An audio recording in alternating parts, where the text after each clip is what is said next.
Donc vous le voyez comment alors? Qu'est-ce que vous avez vraiment envie de faire au fond de vous?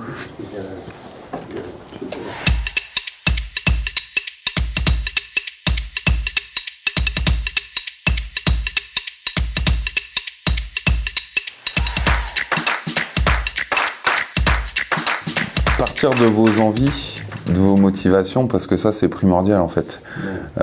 C'est ce qui fait que le projet fonctionne en fait. D'accord. Après, quand on a des envies, quand on sait où on veut aller, la motivation elle vient toute seule. Et après, tout ce qui est connaissance, tout ce qui est savoir-faire, on l'apprend au fur et à mesure. Et puis pas hésiter à aller voir des projets aussi. Tu vois, tu as l'expérience des paniers de la mer, donc tu as déjà appris des choses là-bas. Partout, à Marquise, on a été à Maës, faire les cuisines. Ouais. Donc c'est voir aussi dans d'autres lieux comment ça se passe, voir d'autres projets, parce que des fois, s'inspirer, ça fait gagner beaucoup de temps en fait. D'accord, c'est pas copier, c'est s'inspirer. Mais c'est de se dire discuter avec d'autres structures en disant voilà, moi j'ai eu tel problème à cet endroit-là, en mettant en place le projet. Combien ils sont prêts à mettre aussi, parce qu'il y a votre prix de revient, en gros ce que ça va vous coûter à faire, et puis il y a le prix que les gens sont prêts à payer aussi. Tu vois, si tu arrives avec une formule, j'ai une bêtise, si tu arrives sur une formule à 10 € et que les gens ils considèrent qu'ils vont mettre 4 € maximum, ils vont pas prendre quoi. Ils vont pas prendre. Donc du coup, ce prix détermine aussi ce que vous pouvez faire. D'accord ?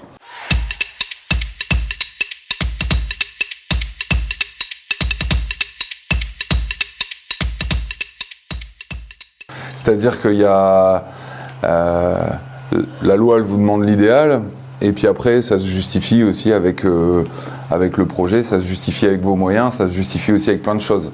Ce qu'il faut voir, c'est quand on monte des projets comme ça, c'est d'être au courant de ces choses-là, et puis de dire on y a réfléchi. Aujourd'hui, on ne peut pas forcément le mettre en œuvre exactement comme vous nous le demandez, mais on en a conscience. D'accord ? Donc là, c'est la température et là, c'est le temps. D'accord ? Donc en gros, il y a cette zone-là de 10 degrés à plus de 63 degrés qui est à éviter. D'accord ? Parce que c'est la prolifération bactérienne. D'accord ? Donc c'est cette zone-là qui est à éviter. Donc si on fait un service en chaud, il faut qu'on soit ici. D'accord ? Au-dessus de 63 degrés. Si on fait un service en froid, il faut qu'on soit moins de 10 degrés. D'accord ? Donc c'est des choses qui sont importantes à savoir dans le process. Si vous n'êtes pas loin, vous pouvez livrer en chaud. Si vous êtes plus loin, il vaut mieux livrer en froid. C'est à partir du moment où vous mettez en place des projets comme ça, il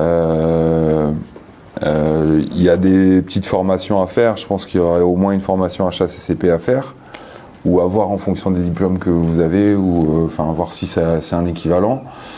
Cette formation, vous avez la théorie, puis après on rentre dans la pratique sur votre projet en mettant en place des choses sur de la traçabilité de produits, sur l'hygiène, sur les relevés de température, toutes ces choses-là, quoi. Ouais, voilà, c'est ça. Comme je vous disais, c'est peu importe votre projet, la taille de votre projet, et ce que vous y faites, c'est d'avoir réfléchi à tous ces aspects-là, en fait. C'est d'en avoir la connaissance et d'y avoir réfléchi. Je vois exactement sur un permis d'exploitation, d'accord ? Parce que souvent, quand on ouvre une petite restauration, des choses comme ça, c'est les deux choses obligatoires, c'est HACCP et permis d'exploitation. La pâtisserie, c'est un métier... C'est encore à part, hein ? Ouais, c'est un métier réglementé en fait. C'est-à-dire que vous pouvez pas ouvrir une pâtisserie sans un diplôme. D'accord ? C'est comme la boucherie, la charcuterie, il y a des métiers comme ça qui sont... par contre, vous pourrez ouvrir un restaurant. C'est hallucinant. Donc par contre, tout ce qui est biscuit sec, c'est en dehors de ça, en fait. D'accord ? Donc tout ce qui est biscuits secs ou biscuits de voyage, les sablés, les cakes, les cookies, les brownies, des choses comme ça. À partir du moment où il y a de l'œuf et l'œuf, c'est cuit, c'est moins problématique, d'accord? C'est si on commence à faire par exemple des chantilly, des choses comme ça, c'est là où ça, ouais. Partez sur des produits où il n'y a pas de risque déjà. C'est déjà on dégomme une première contrainte.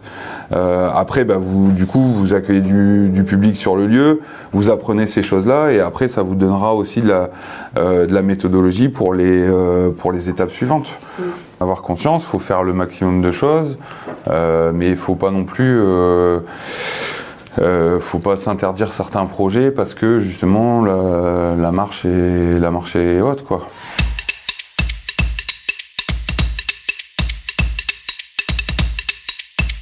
Aujourd'hui, on a envie de faire ça. Demain, on pourrait rajouter ça. Et ça va calibrer le projet. Parce que des fois, si on part sur une manière de faire ou un modèle et qu'on n'a pas vraiment vu ce qu'il y avait derrière, c'est là où ça devient compliqué. Parce qu'on met en place des choses et puis on revient... Ouais.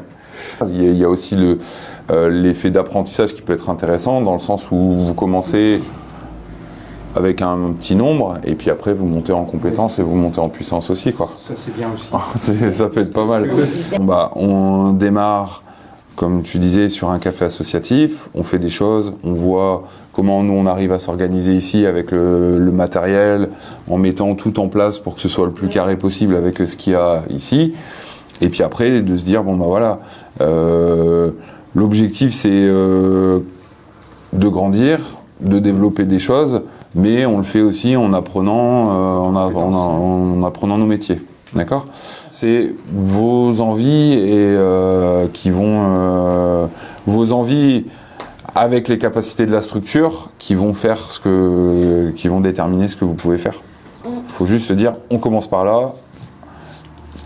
Si on commence comme ça, on a besoin de quoi ? Et puis après, la marche suivante, c'est ça, et on a besoin de quoi. Des fois aussi, c'est quand on a une trop grosse structure tout de suite, il faut la faire fonctionner. Il y a les aspects financiers. Des fois, il vaut mieux commencer petit, vraiment aller au bout de cette démarche-là et voir que ça fonctionne pour enclencher l'étape d'après, quoi.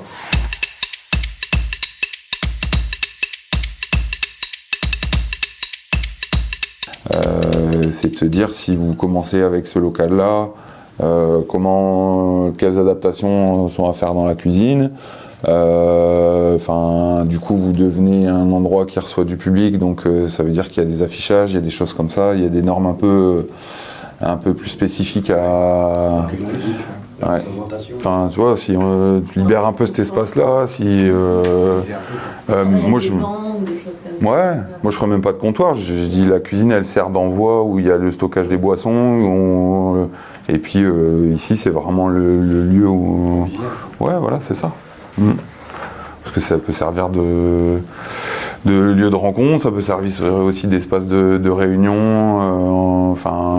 C'est un espace modulable, quoi. Il est nécessaire un minima pour démarrer four gazinière, quoi. Ouais. Four gazinière, un plan de travail quand même pour qu'elle puisse... Excuse-moi. Essayer d'avoir un piano complet, ça peut se faire, ça. Ouais, il y a ça, ouais. Oui, après là, c'est un... Faut mettre une hotte... Si tu mets un piano comme ça, il faut une hotte à charbon, hein. Ouais. Ouais. Et le plan de travail obligatoirement plaque alu ou... Ouais, dans l'idéal, c'est des trucs, quelque chose en inox, quoi. Inox alimentaire. Mais ça, tu trouves des trucs, c'est pas... Ouais, d'occasion. Ouais. Un grand plan de travail avec un fourneau, une petite gazinière sur ce côté-là.